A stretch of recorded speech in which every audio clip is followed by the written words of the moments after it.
Friends, it's good to see you here. Thanks for joining us on Up with KREM. I'm Tim Pham. We also want to welcome you if you're watching us on KREM 2+. Hope you had a great Thanksgiving weekend and enjoyed some time off. Hopefully you ate a lot of good food, and maybe you're like me and still wearing some stretchy pants because I'm still eating leftovers. Thomas, did you have a good Thanksgiving? Good to see you. Yeah, I did have a nice Thanksgiving. Bit of a misfixed Thanksgiving for myself, but I made a Monte Cristo sandwich for myself. Ooh. So made it a little bit different, but yeah, all the leftovers are gone by now for myself. As we get started this morning weather-wise, though, starting to look maybe a little bit foggy over some of the area. It's worse in some spots than others, but that is really the key messaging here, is that freezing fog is patchy across the inland northwest because our temperatures are below the freezing mark. And really the worst of the fog is over Spokane Airport and Airway Heights and out towards Pullman. So mind some freezing fog across the area this morning.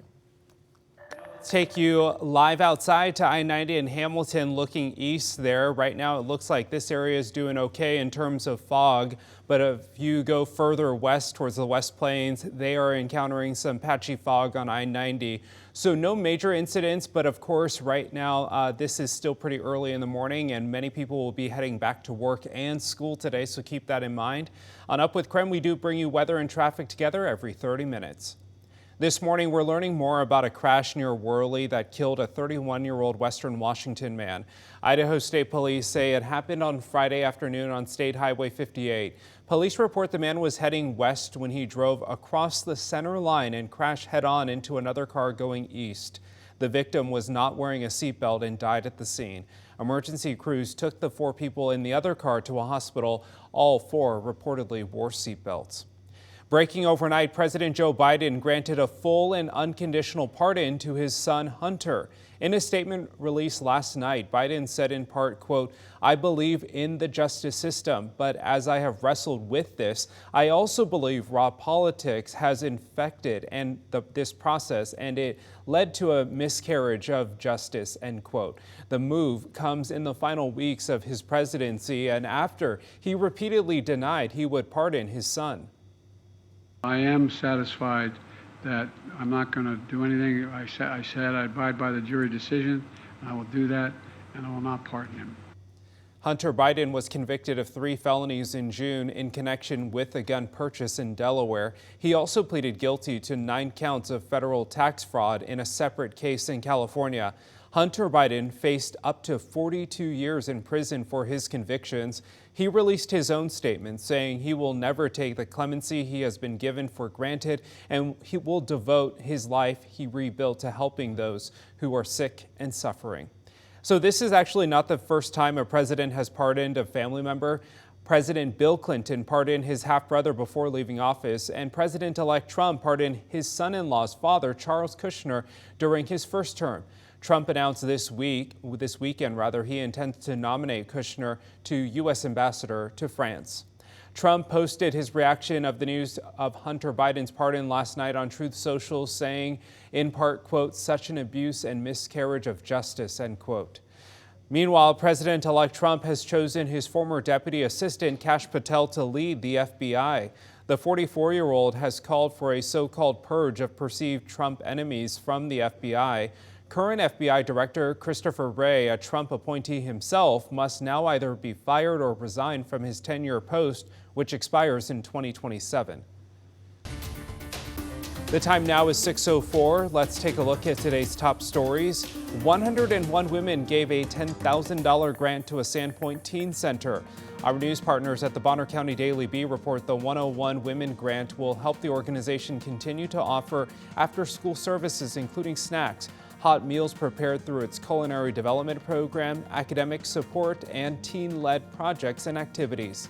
Staying in Sandpoint, the city will be welcoming its first SantaCon this year. Our news partners at the Bee found out the event will be held next Saturday, December 14th. SantaCon will take place at the Granary Arts District downtown. and downtown Sandpoint from 2 to 6 p.m. The event will feature a DJ and carriage rides. After 6, there will be a Santa pub crawl through downtown Sandpoint. To finish the evening, there will be a naughty list party for those 21 and over at the 219 Lounge. The party will feature a Best of SantaCon costume competition. Tickets are on sale right now for $10. A senior at Coeur d'Alene High School is in the top 1% for the $20,000 Coca-Cola scholarship.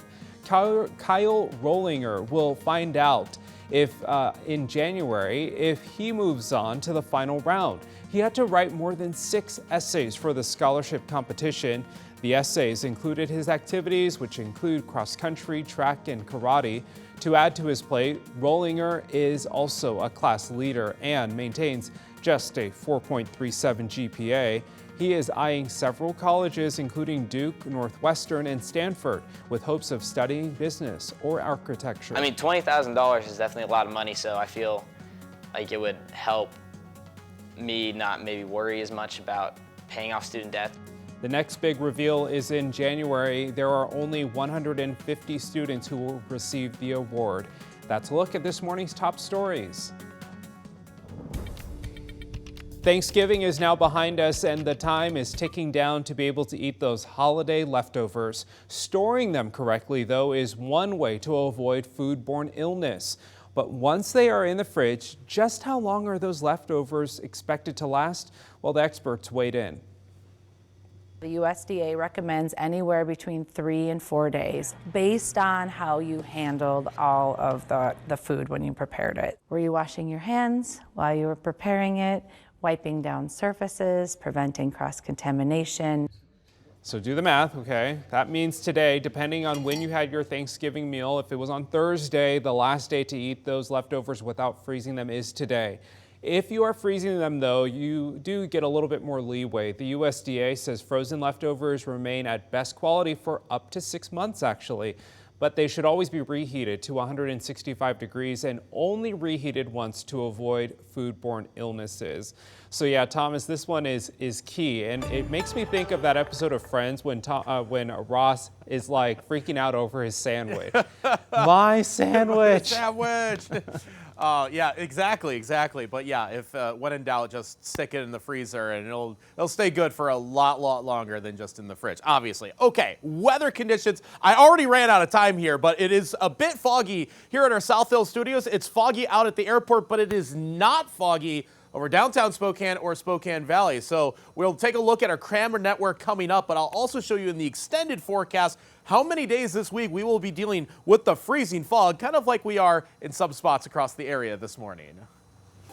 All right, it is time for your wake-up call. Yesterday was actually the start of meteorological winter. Did you know that? Well, we want to know, what is your favorite winter activity now that it is kind of feeling like winter, especially in the mornings? Someone wrote in and told us hot cocoa and holiday movies, reading a book under a cozy blanket, puzzles, watching a movie, spending time with family.